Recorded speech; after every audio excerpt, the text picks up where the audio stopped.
जवाब दिया है महाराज कि अरे तू क्या जानेगी, तेरे ते को भी कोई बच्चा ही नहीं हुआ, क्या जानेगी माँ की ममता क्या होती है। क्या मुझे अगर मैंने तुझे बच्चा दिया, क्या जाने तू मेरे बच्चे का गला दाब दे, या तू मुझे जहर पिला दे, या यहाँ से मार के भगा दे। मेरे भैया जो निठुर वचन कहे सुरुचि ने, तो सुनीति कहती है बहन अगर तुम चाहो तो मैं तुम्हारे घर परिवार को छोड़ करके चली जाऊं, जंगल में जाकर के कुटिया बना करके रहूंगी और भिक्षा मांग करके मैं अपने पेट का गुजारा करूंगी। जैसे इतने बात सुनी सुरुचि ने, आज सुरुचि कहती है सुनो, अगर तुम्हें जाना है तो अभी इसी वक्त यहाँ से चली जाओ, और यदि रहना चाहती हो कि यदि जाना है तो राह पकड़ रहना है तो जा खेतों पर और दिन रात वही झोपड़ी डाल चिड़िया और काग भगाया। सुरुचि ने कहा अगर जाना है तुझे तो यहाँ से अभी चली जा, और यदि रहना चाहती है तो जा खेत पर झोपड़ी डाल करके चिड़िया और काग भगाना, और वो भी तुझे खाने के लिए सिर्फ एक सेर जौ मिलेंगे, और खाली घर में चक्की रखवाई जाएगी, वही पीसा करना वही खाया करना। अब जो इतनी वचन कह करके सुरुचि बंद हुई, अब सुनीति ने क्या किया, आज अपने घर को परिवार को अपने यहाँ तक हुआ पति को भी छोड़ दिया, छोड़ करके मैया खेतों पर चली। खेतों पर जा रही है रानी सुनीति और दिल में सोचती जा रही है प्रभु कैसी तेरी लीला है।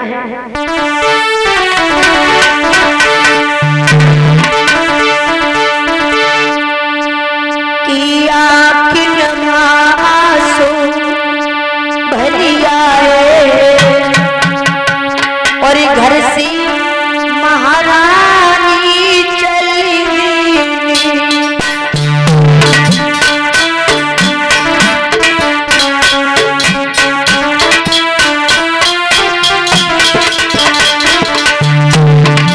सोच रही है सुनीति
उसी समय सुनीति मैया अपने घर को छोड़ करके जब खेतों पर चली और खेत पर जा करके पहुंची, झोपड़ी डाल ली, झोपड़ी डाल करके आज उसी समय मेरे भैया चिड़िया और काग भगाने लगी। चिड़िया काग भगाती है और एक रानी महलों में जो दासियों के साथ बड़ी आनंद के साथ रहती है, और बड़ी रानी खेतों पर चिड़िया और काग भगाती है, एक सुंदर सुंदर भोजन करती है और एक जौ की रोटी नमक के साथ खा करके गुजारा करती है।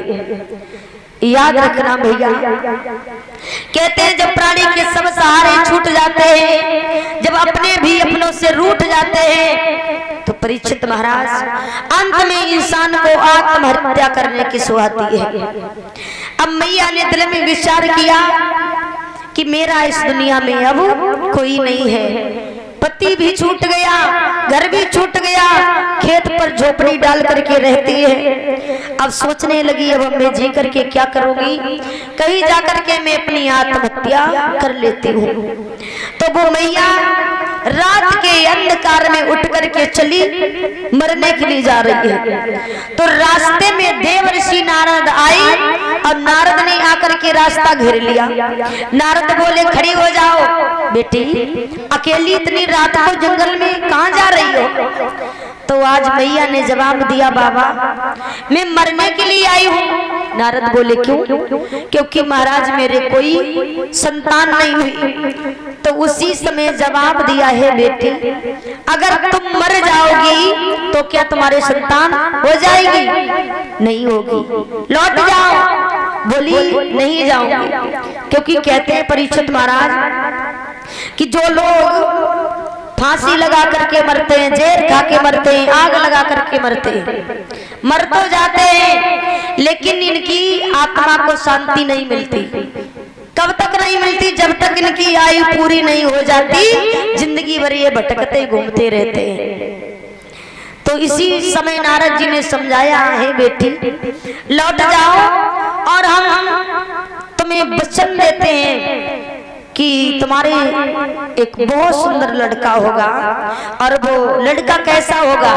जब तक ये सूरज चांद रहेंगे तब